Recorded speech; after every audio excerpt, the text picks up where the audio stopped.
Qu'est-ce qui fait que les multinationales arrivent à être aussi généralement impunies partout sur Terre, et depuis qu'elles existent, depuis un siècle? Qu'est-ce qui fait que les multinationales sont aussi puissantes? Et qu'est-ce qui fait, c'est la même question, qu'est-ce qui fait notre impuissance à nous, les atomes sociaux que sont les individus? Qu'est-ce qui fait notre impuissance? C'est le droit, c'est une question de droit qui rend les multinationales puissantes et les individus impuissants. Et qui écrit ce droit qui les rend si puissantes? Eh bien, ce sont des parlementaires un peu partout dans le monde. Ce sont toujours des parlementaires élus. Toujours. Or, pour être élu, il faut être le vainqueur d'une compétition électorale qui, au niveau de la commune, ça se voit pas trop parce qu'un homme seul peut être élu au niveau d'une commune. Mais dès qu'on dépasse le niveau de la commune, dès qu'on est au niveau d'un département, d'une région, d'un État, voilà, a fortiori d'une fédération comme les États-Unis, la campagne électorale ne peut être gagnée qu'au prix du financement d'une campagne qui est littéralement ruineuse, inaccessible à un humain. Et ça, c'est absolument universel. C'est-à-dire que quelles que soient les cultures, les civilisations, les niveaux de développement, l'élection, par construction, parce qu'elle porte en elle la compétition électorale qui, à grande échelle, doit être financée, elle porte en elle la corruption. La corruption des élus par ceux qui ont financé la campagne électorale. C'est quelque chose qui est connu depuis longtemps, ça. Je pense que c'est central et qu'on ne donne pas à cette observation la force qu'elle devrait avoir.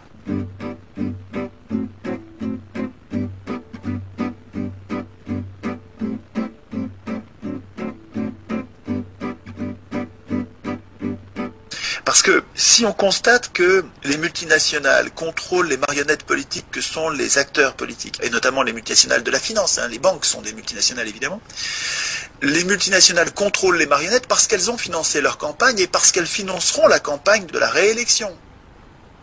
On est en train d'arriver à l'organisation politique qui fait de l'élection le rouage central de la désignation des acteurs politiques. Ça nous paraît une évidence parce que depuis qu'on est petit à l'école, on nous apprend que démocratie égale élection et élection égale démocratie. Les médias nous le répètent, les acteurs politiques nous le répètent et que donc tous les journalistes, tous les acteurs répètent aux enfants et aux adultes que élection égale démocratie, démocratie égale élection. Ça ne nous vient même plus à l'idée de questionner ce qui est une évidence. Oui, une démocratie, ce qu'on connaît de mieux comme régime, c'est le mécanisme de l'élection. Et je pense que c'est là que nous nous trompons.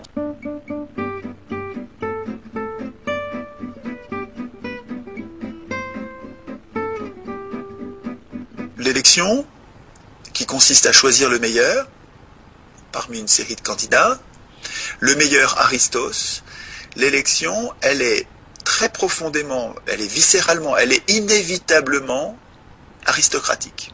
Élection du meilleur, le meilleur Aristos. Et on le sait depuis 2500 ans, les procédures aristocratiques, les régimes aristocratiques sont voués à une dérive oligarchique, c'est-à-dire le gouvernement de quelques-uns qui ne sont plus les meilleurs, qui sont quelques-uns qui étaient les meilleurs au départ et puis progressivement ils se sont autonomisés et ça dérive toujours comme ça.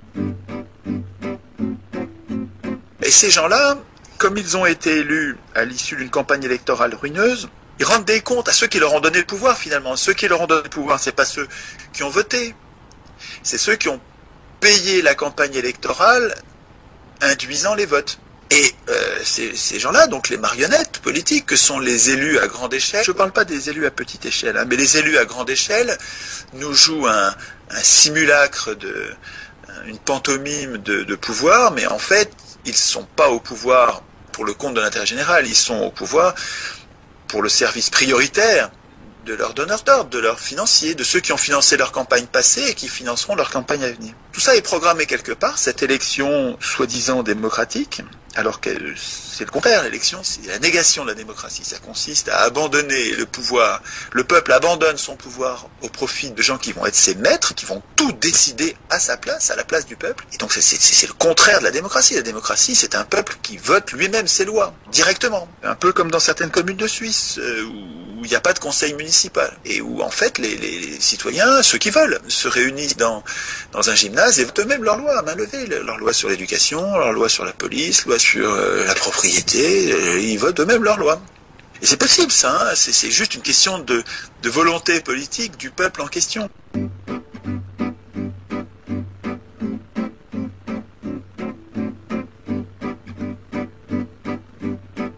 Et simplement, ce qu'il faut comprendre, c'est que le moment où le peuple se fait déposséder, c'est le moment constituant.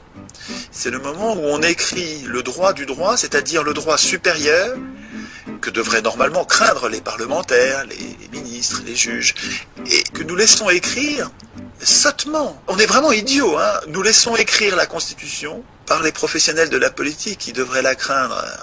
Alors, c'est pas étonnant que les constitutions, partout dans le monde et à toutes les époques, programment l'élection, puisqu'ils savent bien que l'élection, ils en font ce qu'ils voudront. Et ils nous conduiront à élire des gens parmi eux, puisque l'élection présuppose des candidats et que les candidats sont désignés par les partis politiques, c'est-à-dire par eux. Et nous laissons, nous, les gens normaux, les gens qui n'avons pas envie d'exercer le pouvoir, nous laissons écrire la Constitution par ceux-là même qui devraient la craindre.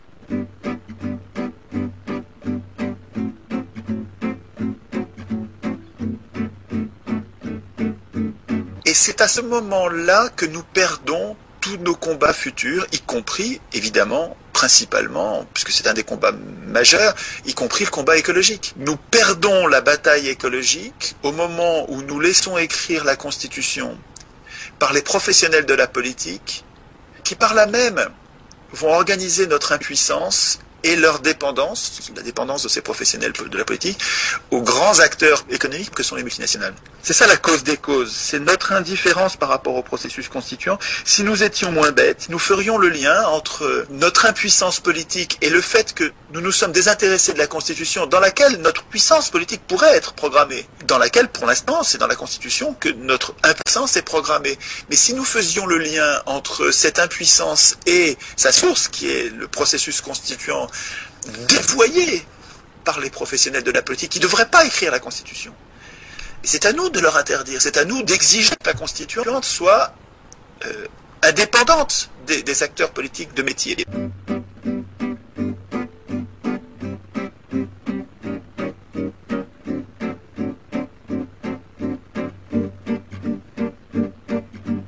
Je pense que tant qu'on se battra sur les désordres écologiques, sur les désastres écologiques, on se battra sur les conséquences, et qu'on est voué, on est condamné au bavardage, aux gesticulations sans effet. Les multinationales se marrent bien quand elles nous voient gesticuler, tempêter, manifester, pétitionner, sans aucun effet, puisque ce qui compte, c'est qui contrôle la police, c'est qui contrôle les juges, c'est qui contrôle les huissiers, l'armée.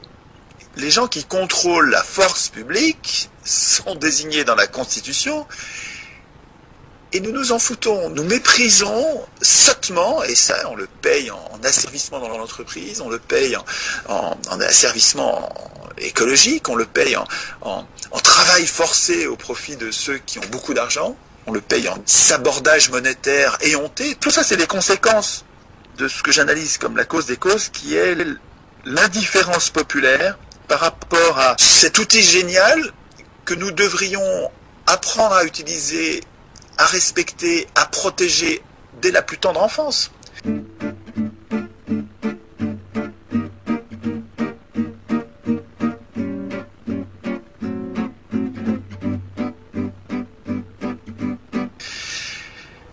Nous l'ignorons complètement, nous nous en foutons complètement, on est complètement matérialistes, on fait pas de politique, les humains ne savent même pas que la Constitution existe. Dans le meilleur des cas, ceux qui savent que la Constitution existe, quand il s'agit de la réécrire, demandent une constituante élue, c'est-à-dire élue parmi les candidats des partis, c'est-à-dire élue parmi les professionnels de la politique, et les professeurs de droit public, dans le meilleur des cas, réclament une constituante élue, c'est-à-dire la continuation de notre impuissance, c'est-à-dire la perpétuation de ce qui fait l'injustice sur Terre.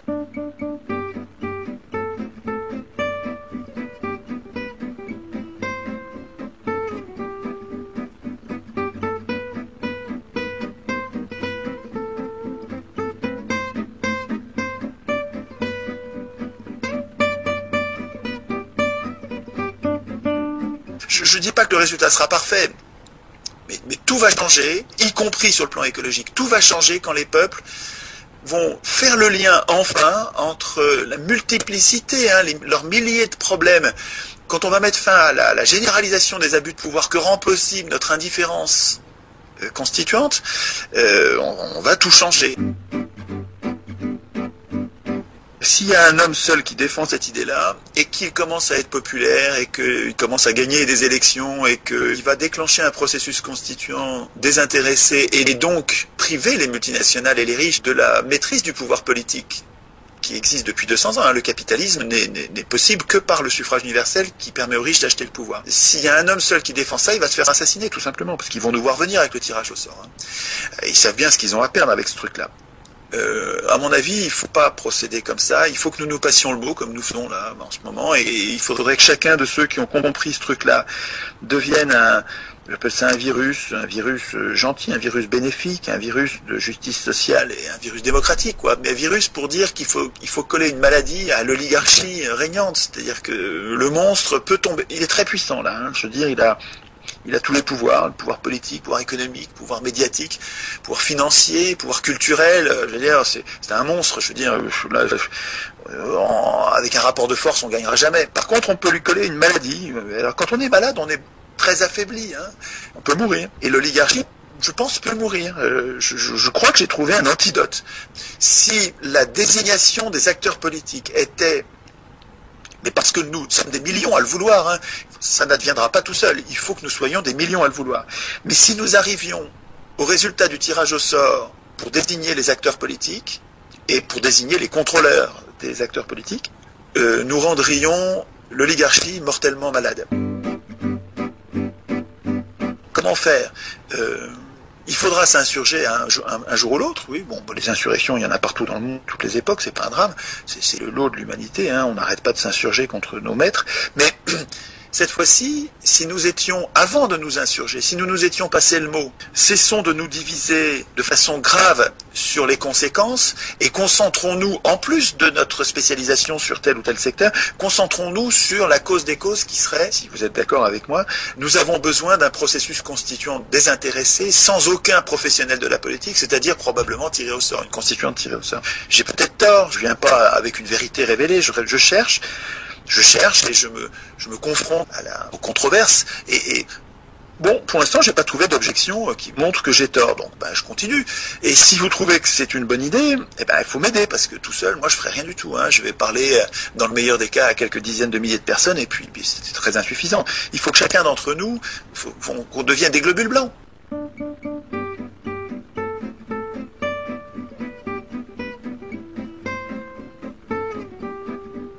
Il faut aller sur mon site, vous faites Chouard, vous tapez Chouard, C-H-O-U-A-R-D sur Google, et vous arrivez sur un site où il y a beaucoup de choses. Il y a un menu avec une page de résumé dans lequel il y a plein de vidéos qui ont été faites l'année dernière qui vous aideront à creuser la question. Et puis il y a un site qui s'appelle lemessage.org qui a été fait par un gars, sans m'en parler, mais c'est génial ce qu'il a fait.